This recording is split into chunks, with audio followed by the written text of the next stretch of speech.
10, 9, 8, 7, 6, 5, 4, 3, 2, 1. موعد توقيت مباراة نادي الاتحاد السعودي والجزيرة الإماراتي في الدور التمهيدي لبطولة دوري أبطال آسيا للنخبة والقنوات الناقلة. لكن قبل البداية أتمنى منك الاشتراك بالقناة والإعجاب بالفيديو وكتابة توقعك نتيجة هذا اللقاء في التعليقات.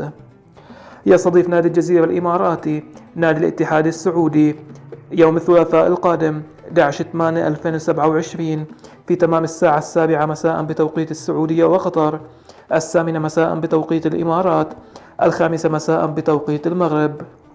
سيقام اللقاء على استاد محمد بن زايد في الإمارات، والفائز في هذا اللقاء سيتأهل إلى دوري أبطال آسيا للنخبة.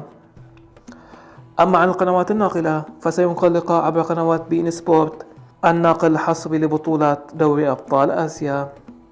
في الختام اكتب لنا توقعك نتيجة هذا اللقاء في التعليقات، ولا تنسى الاشتراك بالقناة والإعجاب بالفيديو.